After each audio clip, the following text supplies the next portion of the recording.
একজনের মা 3 বারের প্রধানমন্ত্রী, আরেকজনের মা 5 বারের প্রধানমন্ত্রী। একজনের বাবা সাবেক প্রেসিডেন্ট, আরেকজনের বাবা বিশিষ্ট পরমাণু বিজ্ঞানী। তারেক রহমান ও সজীব ওয়াজেদ জয়ের কথাই বলছি। তাদের বয়সে খুব বেশি পার্থক্য নেই। তাদের দুজনের ছেলেবেলা নানান বিপদের মধ্যে কেটেছে। একজনের পড়াশোনা আমেরিকায়, আরেকজন পড়েছেন লন্ডনে। একজন দেশের মাটিতে তুমুল জনপ্রিয়, আরেকজন দেশেরই বাইরে। সজীব ওয়াজেদ জয় এবং তারেক রহমানের মধ্যে কার যোগ্যতা কেমন বিস্তারিত জেনে নেন। তারেক রহমানের জন্ম পাকিস্তানের করাচিতে, তবে তার শিক্ষা জীবনের অনেকটাই কেটেছে ঢাকায়। তিনি রেসিডেন্সিয়াল মডেল কলেজ থেকে মাধ্যমিক এবং আদমজী ক্যান্টনমেন্ট কলেজ থেকে উচ্চ মাধ্যমিক পাশ করেন। এরপর ভর্তি হন ঢাকা বিশ্ববিদ্যালয়ে। এদিকে 1975 সালের 15ই আগস্ট বঙ্গবন্ধু সপরিবারে প্রাণ হারালে শেখ হাসিনার সঙ্গে জার্মানি ও লন্ডন হয়ে ভারতের রাজনৈতিক আশ্রয় নেন জয়। ফলে তার শৈশব ও কৈশোর কেটেছে প্রতিবেশী দেশ ভারতে। সজীব ওয়াজেদ জয় ভারতের নৈনিতালের সেন্ট জোসেফ কলেজে পড়াশোনা করেছেন। এরপর তিনি যুক্তরাষ্ট্রে পাড়ি জমান। তিনি যুক্তরাষ্ট্রের দ্য ইউনিভার্সিটি অফ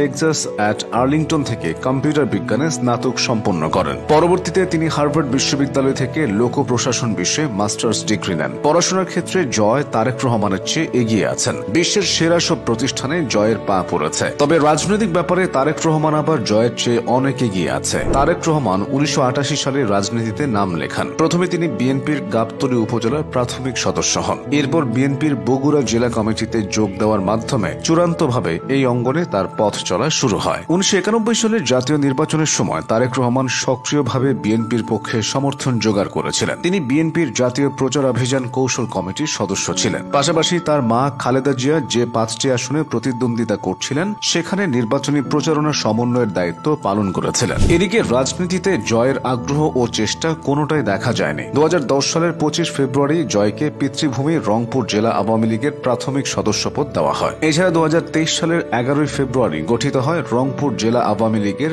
101 সদস্য বিশিষ্ট পূর্ণাঙ্গ আহ্বায়ক কমিটি, যেখানে একজন আহ্বায়ক ও 3 জনকে যুগ্ম আহ্বায়ক করে কমিটি অনুমোদন হয়। বাকি 97 জন ছিলেন সদস্য। সজীব ওয়াজেদ জয়কে ওই কমিটির 1 নম্বর সদস্য করা হয়েছিল। আওয়ামী লীগ সরকারের সাথেও নানাভাবে যুক্ত ছিলেন জয়। তিনি 2019 সাল থেকে সাবেক প্রধানমন্ত্রী শেখ হাসিনার অবৈতনিক তথ্য ও যোগাযোগ প্রযুক্তি বিষয়ক উপদেষ্টা হিসেবে কর্মরত ছিলেন। এবার দেখা যাক তাদের দুজনের ভবিষ্যৎ কেমন। জয়কে আওয়ামী লীগের ভবিষ্যৎ কাণ্ডারি মনে করা হতো। সে পথে তিনি এগোচ্ছিলেন। শেখ হাসিনা নিজেও জয়ের রাজনৈতিক সক্রিয়তার ব্যাপারে একাধিকবার কথা বলেছেন। 2022 সালে তিনি বলেছিলেন, জয় আমার পাশে থেকেছে, সহযোগিতা করেছে, কিন্তু আওয়ামী লীগের পতনের পর সব হিসাব বদলে গেছে। রাজনীতি করা তো দূর, দেশে আসাই জয়ের জন্য অসম্ভব হয়ে পড়েছে। তবে তারেক রহমানের বিষয়টা পুরো উল্টো। দীর্ঘদিন লন্ডনে থাকলেও তারেক রহমানই এখন বিএনপির বর্তমান ও ভবিষ্যৎ। অনেকে তো তাকে ভবিষ্যৎ প্রধানমন্ত্রীও বলছে। তারেক ও জয় দুজনই বিবাহিত, তবে তাদের বৈবাহিক জীবন আলাদা আলাদা।